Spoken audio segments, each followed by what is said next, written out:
I've got to say, most of that happened by accident. So it's not like I had this plan in my life. It seems to have just emerged as the years have gone by. And I will say, I'm not a guru in anything. I know a lot of stuff about a lot of things, but I haven't written a book. I don't have a particular skill set. I've never done a podcast with Rich Roll or Gary Vaynerchuk. I don't know a lot about a lot of things in life. And as I've gotten older, I've realized, as I've gotten more vintage, I've realized that I just seem to know a lot less than I did when I was 20. So I'm not here today to provide you with a structure to build your life, build your business, or build anything really. What I want to do is maybe provide you with some food for thought. That's all I can do. So a little bit about me. I will warn you, I'm Irish. I sound English, but I just grew up in England. So to give an Irishman 20 minutes to talk is just plain stupid. I'm the guy that will sit next to you on the aeroplane, and within 15 minutes I'll have given you my life story. So that's the nature of my people, and I am every inch the Celt. So I do love to talk. My favorite topic on the planet is me. All right. I kind of grow into my own skin, and born in Dublin in Ireland. I grew up in Birmingham in England. My folks were basically financial refugees to England. I mean, it's a nice term now, but Ireland back in the 50s, there was no work. It was a poor country. We hadn't gotten all the EU money at that point, so they went to work in Birmingham in England, which had all the car factories built. Spitfires, Triumphs, BSA, Austin, MGs, they were all in that area. So I lived with my grandparents, and my mum and dad lived in one room in an area of Birmingham, which is where all the immigrants lived. So I think they had about £1 in their pocket when they left Ireland. It wasn't very much money, and they had orange boxes for furniture. So my mum's this little Dublin woman. She's got bony fists, which she doesn't mind using on me, still to this day. So I do not come from a privileged background in terms of money, but I do come from a privileged background in terms of family and values and hard work and entrepreneurship. So my dad is pretty much illiterate. He still is to this day. He can't even write a check. He left home at 13. Had his 15th birthday in Rio de Janeiro in the Merchant Navy. So my mum's been the main driver in the family. Dad worked in a car factory. So mum's always had 7 or 8 little businesses. So she's a hard-working woman, and she taught me about the very roots of entrepreneurship. So in my era, and I actually think things have shifted a little now, the path of your life was fairly clear in the media. You get through high school, or you don't get through high school. If you don't get through high school, you go and work in a coal mine or a factory and work your way through the ranks that way. If you do get through high school, you go to university and get a career. And a career it was very important to my mother that I go do that. So you really have this clearly defined map of what your life should look like. You're going to meet a nice Catholic girl, preferably not an English girl, but an Irish girl. And you're going to get married and have a bunch of kids and go to church on Sunday. But I didn't want to do that. I really didn't want to do that, and I did. But in my heart, I knew that that wasn't a comfortable path for me. So I just about got through. And I know a lot of you as creatives. I don't even know why I'm speaking in front of Creative Calgary, because I'm not a creative in the traditional sense, but you'll know what that means to not quite make it at school, or not quite fit, or feel like the square peg in the round hole. I know my people that I work with at the Grand do, but I got a degree in public administration. I did judo from the age of 6. I was in the British Olympic squad for Montreal. I got hurt before I went. I became a hospital administrator for a short space of time. Somehow I ended up in banking. I hate math. But it was lucrative, and I got the opportunity to manage people. And I love people. I love the whole fabric around team and community and people and what they bring to the table. I actually really don't care about the business that much. I don't. I got asked a few weeks ago, what do I love most in life? And it's, you know, I don't paint, I don't play a musical instrument, but I love people. I love the interaction, I love listening to people, I love talking to people, I love talking at people. That's a good, you know.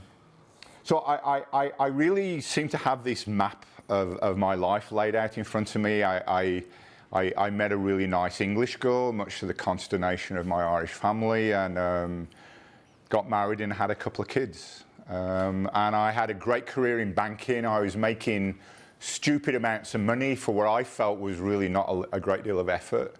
I bluffed my way through most of it. Like, I don't really understand risk analysis and actuarial calculations. I don't even really add up that well.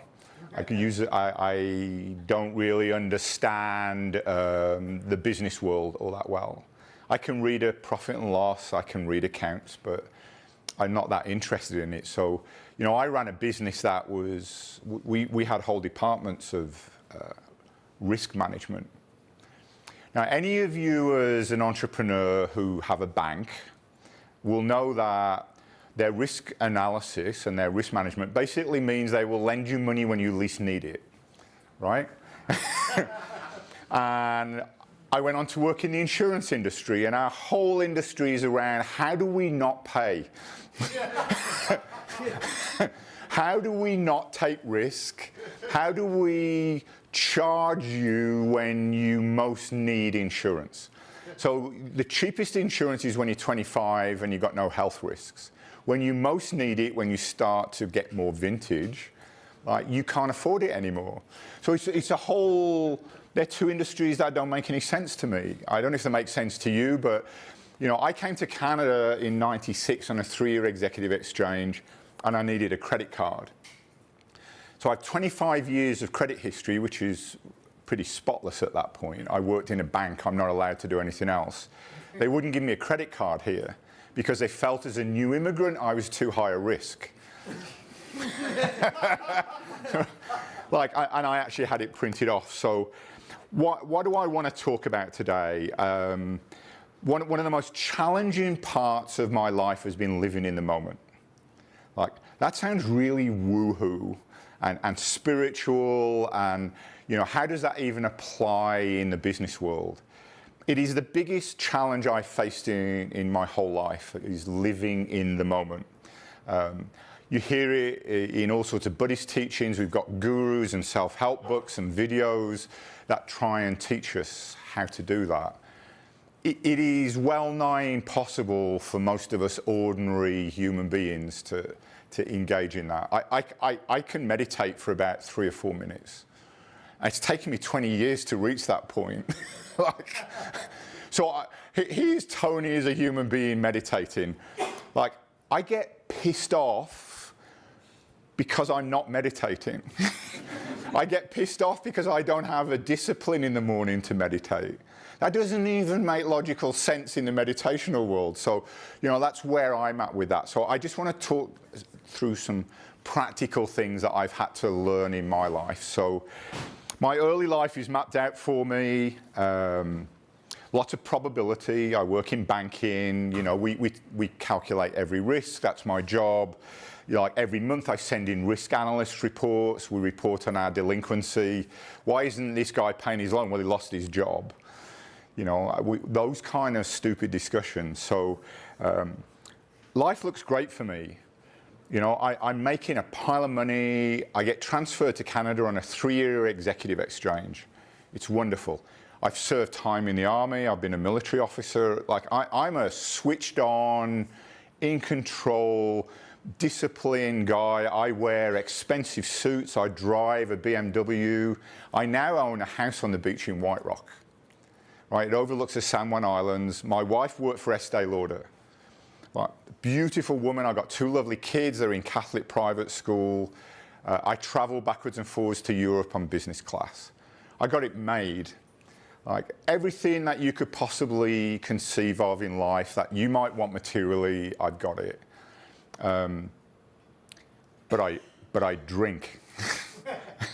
I drink a lot. I've been drinking since I was 13.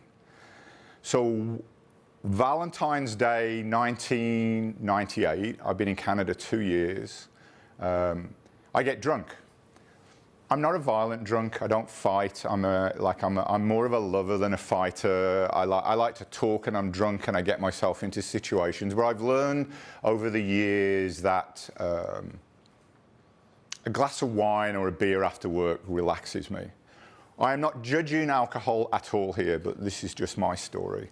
And it's only in recent years I've started talking about this publicly, but I go out and get drunk, my wife kicks me out next morning, she's had enough. It's Valentine's Day, I wasn't where I was supposed to be. So I call AA that day. It's not in keeping with a guy who is a senior vice president with a bank to do that. But I think I'm going to get out of my current shitty situation by demonstrating that I can go do this. So I called AA and I went to a meeting and I got to hear my story. Now I'm not going to tell you the whole drunkalog and the journey with AA, but what happened unbeknownst to me was that was a turning point in my life. Right? It was one of those defining moments for me. I had no idea on the 13th of February that on the 14th of February my life was going to change. Like, I'm going to become a CEO of one of their divisions. That's my next step. I'm probably going to retire with a big pension. I'm going to retire on a beach. I'm going to retire with this woman. My kids are going to go to university and have amazing careers. Of course, they're my kids. That's how it looks at this point. 13th of February, 14th of February, all hell breaks loose in my life, and I don't know it's coming. So my business mind tells me I better do something about this. So I call AA, and a little Mexican guy drives out from Vancouver and takes me to a meeting. Over the next 12 months, I don't drink. My whole life completely collapses, every single aspect of it. And I think going to AA is actually going to fix the problem. So I tell my employer, I've got a bit of a drinking problem. Of course, as an alcoholic, I love to minimize it. I've got a bit of a drinking problem. So I then become their human resource problem. While I'm drinking, I'm fine. They can just, every once in a while, maybe you should slow it down. So they decide they're going to transfer me back to the UK because I'm now a real pain in the ass. Like, what are they going to do with me? We can't have an alcoholic as a senior vice president. On the 13th of February, we can absolutely have a guy who likes to drink a lot from time to time as a senior vice president, but on the 14th, I can't.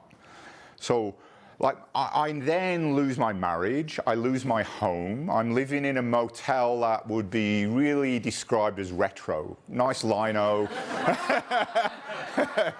It has that really lovely odor of urine and weed and socks. And I'm sitting there thinking, I was in the Sheraton a few weeks ago. I'm flying to London where they give me those little mimosas on British Airways when I get on. And I'm about, my bank account's frozen, my job doesn't want me anymore, my wife won't let me come home. Oh God. What just happened to me? And that period of my life has saved my life. It has changed me beyond measure. What it did was introduce absolute uncertainty into my life of everything I thought was certain. So everything that I learned in the morning of my life, any of you familiar with Wayne Dyer? Yeah, a couple. So Dr. Wayne Dyer passed away last year. He's a spiritual teacher, but he relates it to real life. So one of his favorite sayings I like is, what was true in the morning of my life becomes a lie in the afternoon of my life, right? That is literally what happened to me. So I look at all the things that I'd wanted and desired and should happen in my life, and all the measures of success, and they're instantly removed. Not a gradual process. Like, this is not something that happened over time where my alcoholism allowed a deterioration. It just, poof, gone. In the last 5 years, two of my very dearest friends, and I don't make male friends easily, because for us guys, like, intimate relationships with another man are not that easy. I don't know why. It may be something to do with our egos or something, but we're not raised that way. But my very best friend Tom, I work with in the insurance industry. Very healthy, 60-something guy, goes to his daughter's wedding in Mexico, coughs up a little blood. 6 weeks, gone. Last year, my really good friend Brian, and I've known him since I came to Canada, he's a rancher, pipeline guy, big, strapping, 6'2", Albertan. Boom. Like, really strong, moves cattle around, not an ounce of fat on the guy. Looks after himself pretty well, eats good Albertan beef, gets diagnosed with cancer. 3 weeks, gone. So those are moments in my life where I realize that anything that I thought was important in the morning of my life has become a lie in the afternoon.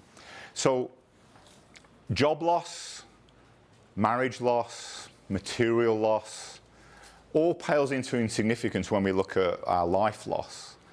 So business has changed completely for me. My life has changed completely.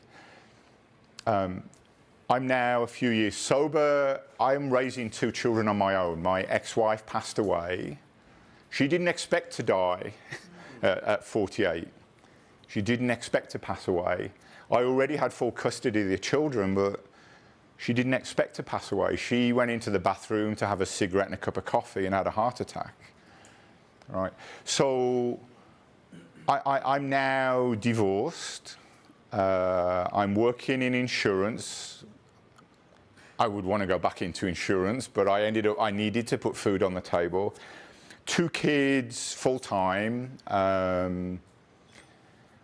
I didn't expect to do that.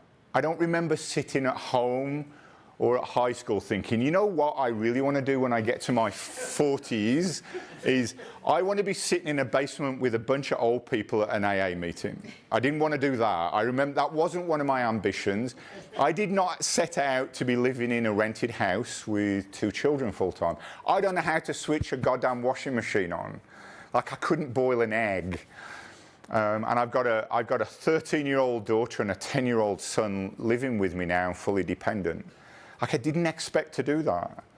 So I've had to learn everything that my mum taught me. I've had to relearn it about saving, saving money, shopping in a smart way, in business and in life. Like, I buy what I can afford. You know, that's not a concept that many of us in this Western world actually understand. We buy what our credit card can afford usually. Like, I can go get a Range Rover tomorrow for about $800 a month. And I see lots of young guys driving around town in them when they live in their mum's basement.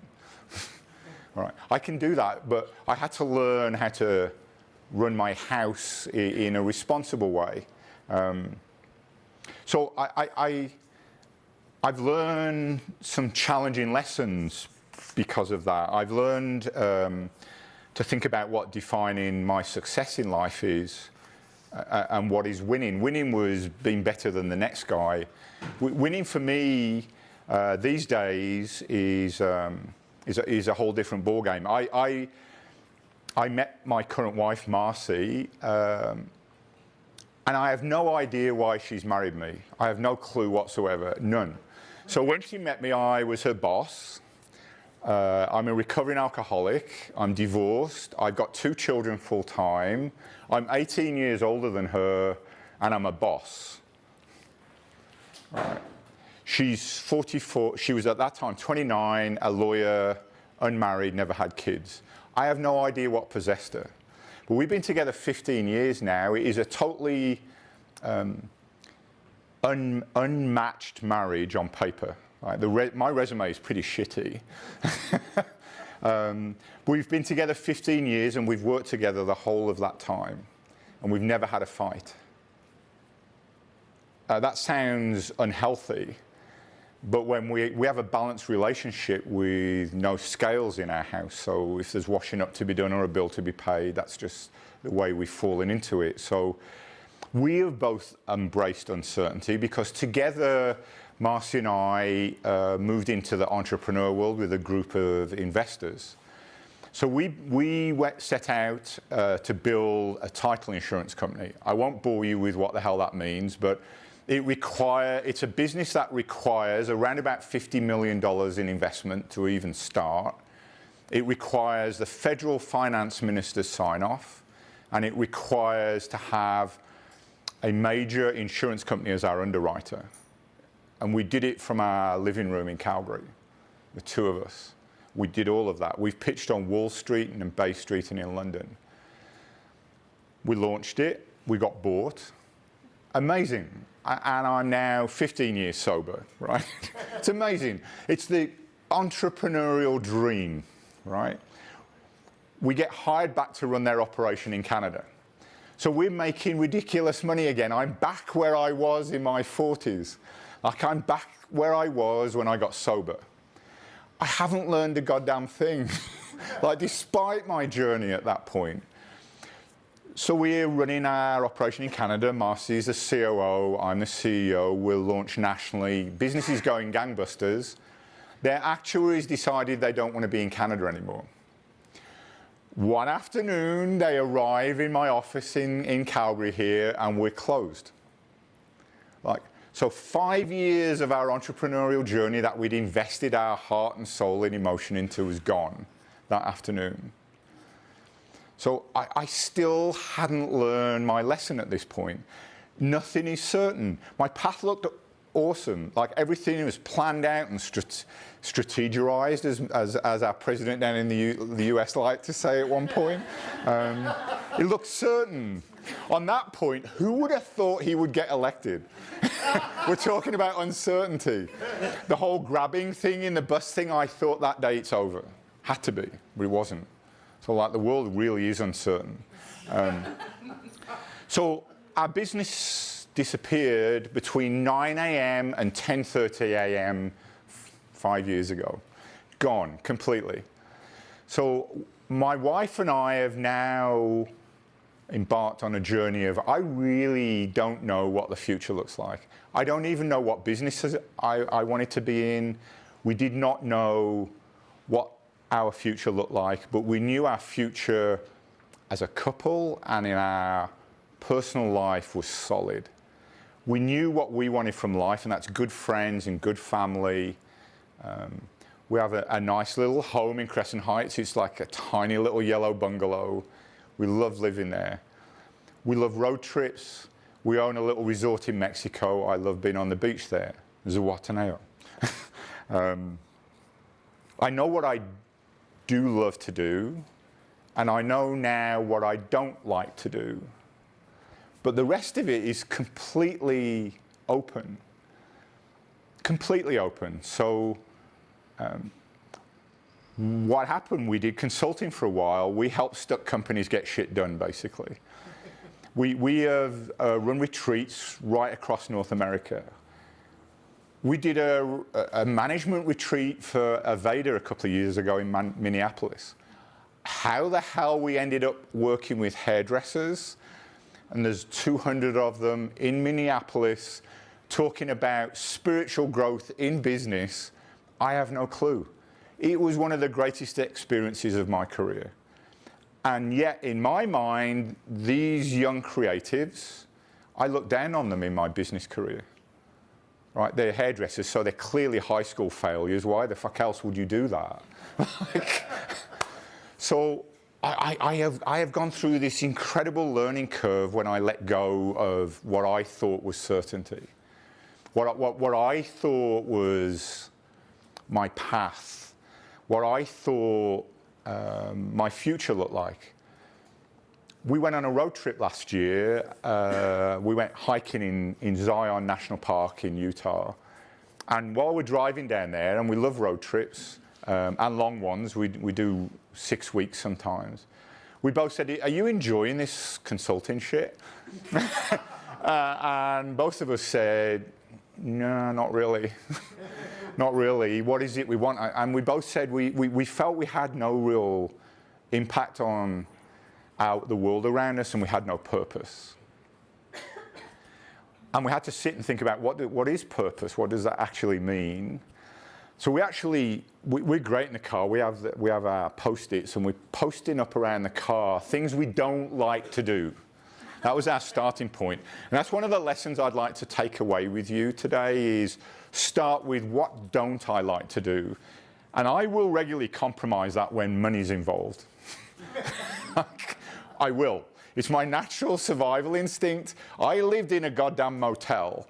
So there is a part of me that is scarred from that. And sometimes if you throw money at me, I'll do stuff I don't really want to do. And I'm trying to move away from that. But I'll come back to it from time to time. So I'm far from perfect. So, I think establishing what you won't do, what you don't like to do, what kind of companies you don't like to work with. Even if you're a consultant or a creative or a graphic, I take my hat off to you standing up like that. That takes balls. That does. It takes courage to stand up and say, this is me, this is my business. I really admire you for that. I just want to say that. So that's not an easy thing to do. But finding out what you don't want to do, I think that's a great starting point. And I don't care where you're at in your life, or where you're at in your career. So we mapped out what we don't want to do. And then we both said, we're going to come home and we're going to open our hearts and our minds up to opportunity with purpose. The next day when we arrived back, the board at the Grand called me and said, would you mind looking after the place for 3 weeks? I have never been in theatre, ever. Like, I've never run a theatre. I've never run a building like that. I've never run a not-for-profit. I literally have no idea what I'm doing. I've never worked in the creative sphere before. Like, I've never worked with artists. I've never worked with actors. I barely know how to play a guitar. I can play about 3 notes on it. So it's a whole new world to me, and I just turned 62. So I literally had no thought on at the end of July that on the 1st of August I was going to be embarking on a career in theatre. Never once in my 60-something years had that ever once crossed my mind. Not once. Like, the fear in me would say I don't know what I'm doing. The openness in me and the openness to opportunity and purpose, what was presented in front of me was an opportunity to have an impact on Calgary and Alberta and a bunch of young people whose very existence depends on that theatre. One of them's here today, Jewel, our front of house manager with a beautiful hat on there, lost her job in the interim between the theatre collapsing to the point of we've got an hour to decide whether it carries on or not, or somebody has to step up. So I didn't seek this out. I had no concept of this happening to me. Just as I had no concept I was even going to come to Canada.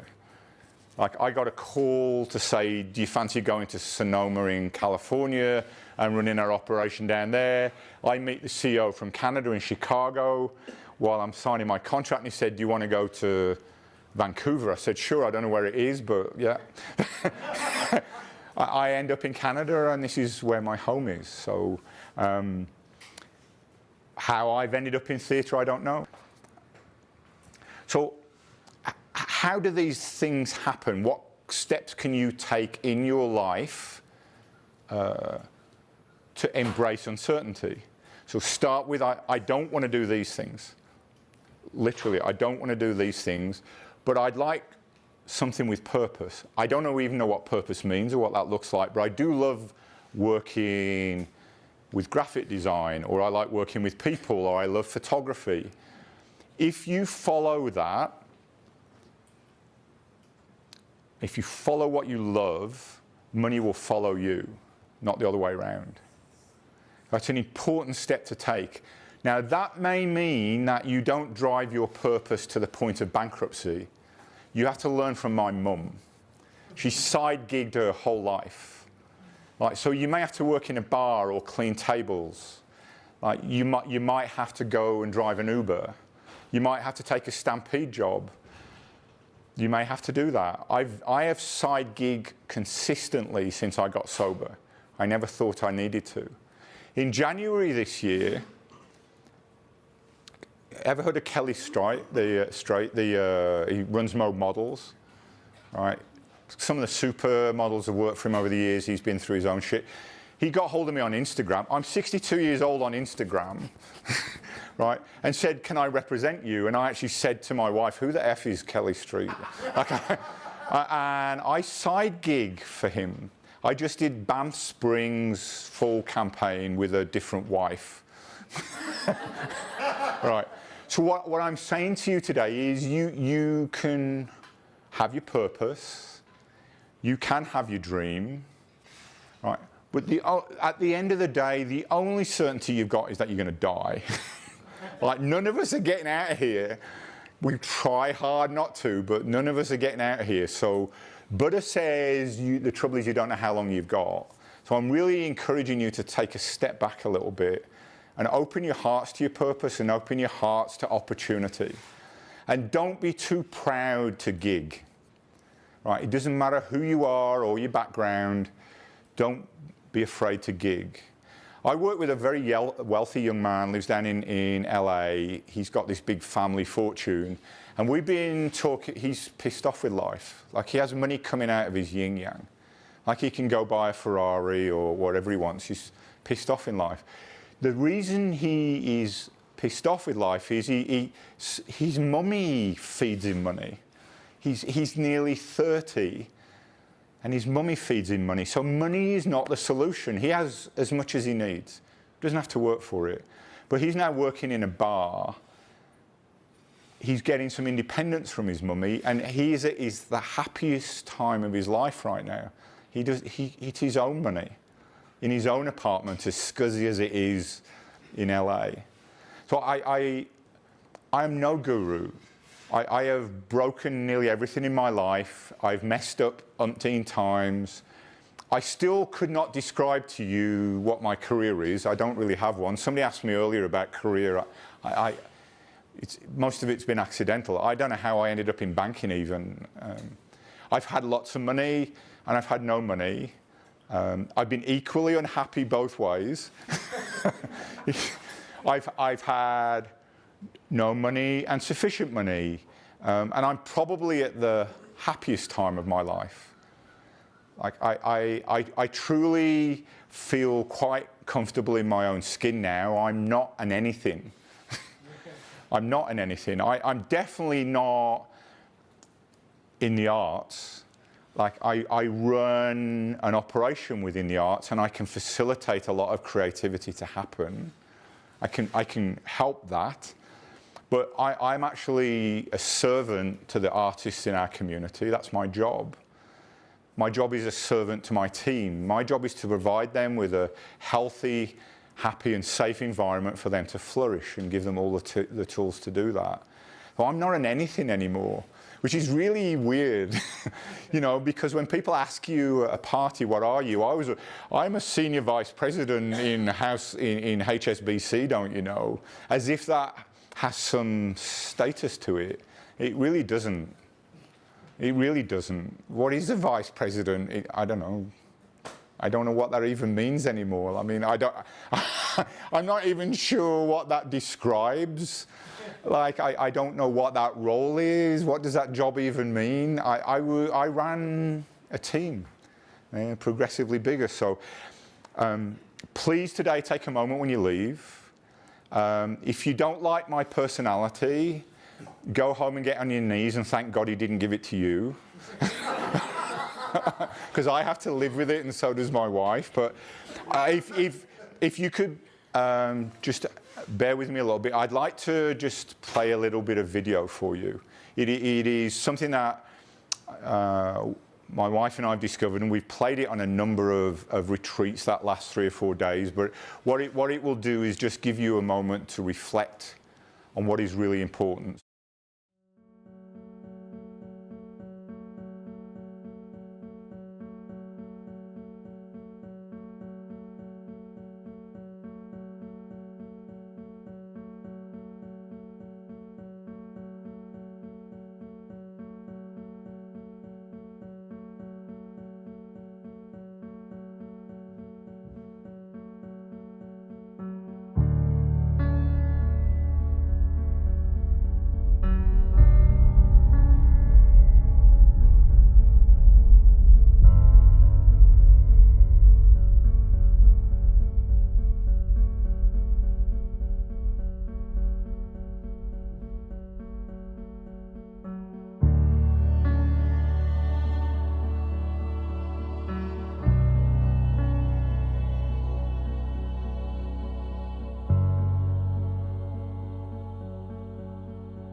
When you leave today, try smiling at somebody or saying hello or shaking their hand or giving somebody a hug.